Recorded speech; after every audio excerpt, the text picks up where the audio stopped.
Welcome to episode 15 of Liquid Velvet Literature. I am Jack's Processed Audio.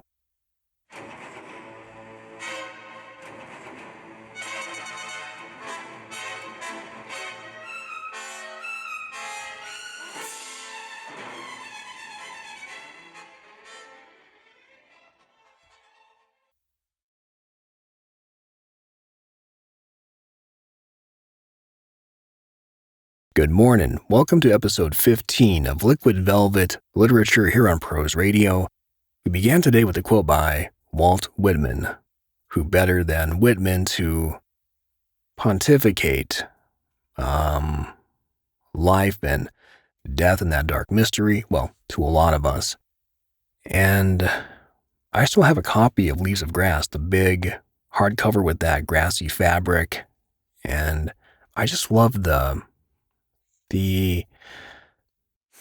enigma that Whitman is, and such a beautiful, beautiful heart in that man.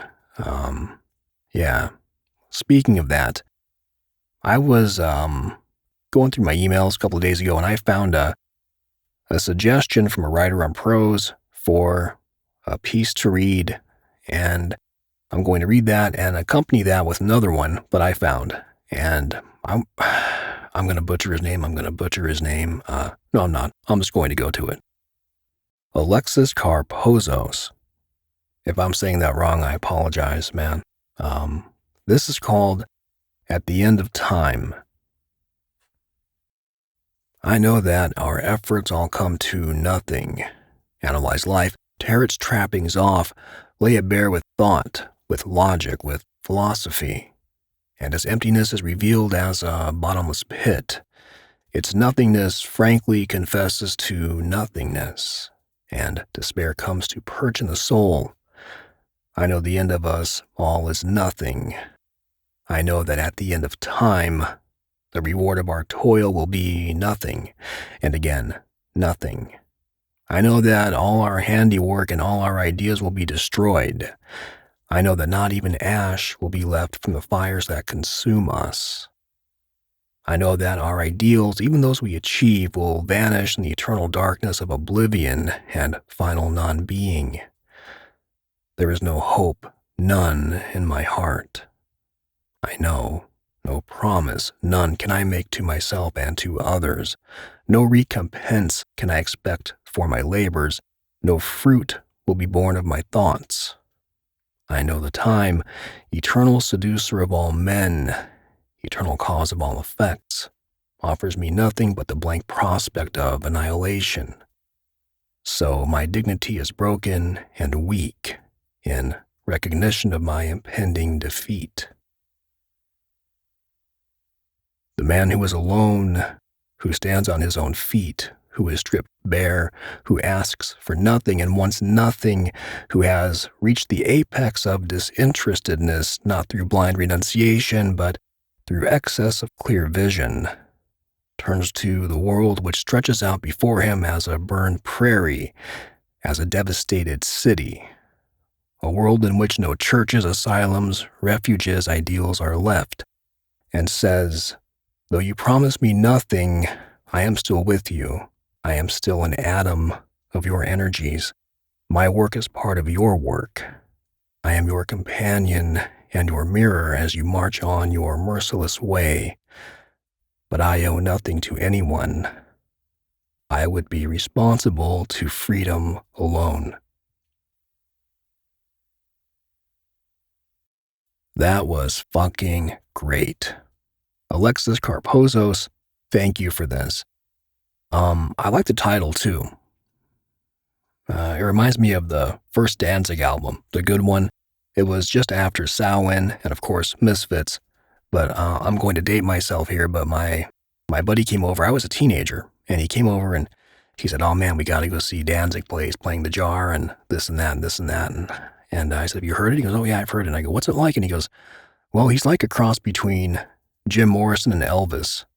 Right, so we drove out there, and open up a description with that. I'm going, especially the Elvis part. So I was I went there and I remember there was this one song. I remembered it distinctly like it was yesterday. And very minimal set. The drum kit was like 3 pieces, and then it was, it was just a really small but just a really good sound. And I remember they broke into this song, and it was End of Time. I was so young and impressionable, and I was watching this, but just something about that chorus and that's like a ghoulish, like ghostly, but it was beautiful, like sad, but also not sad. It was like dun dun dun, and he was he was like waiting at the end of time for you. Well, much better than that, but it just stuck in my brain. And when I read this, it brought me back to that moment. And this one is by Stream of Consciousness. It's a monthly Stream of Consciousness challenge for March, and it's this is the you walked in from work challenge where you walked in from work and you're burned out and you must write. If you don't write, they're going to take everything from you. So you put that little bit out there that you have left into your machine. And this is with a caged bird.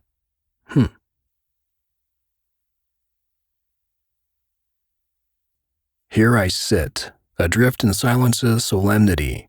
My fingers, veins bulging, battle against the machine's demand. Focal dystonia halts their dance as sweat turns to rivers.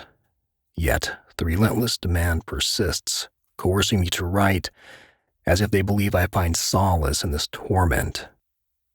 In my youth, I was taught that dreams materialize, but now my only vision is freedom, elusive yet palpable. I long for release from these steel confines, for a life beyond the suffocating grip of obligation.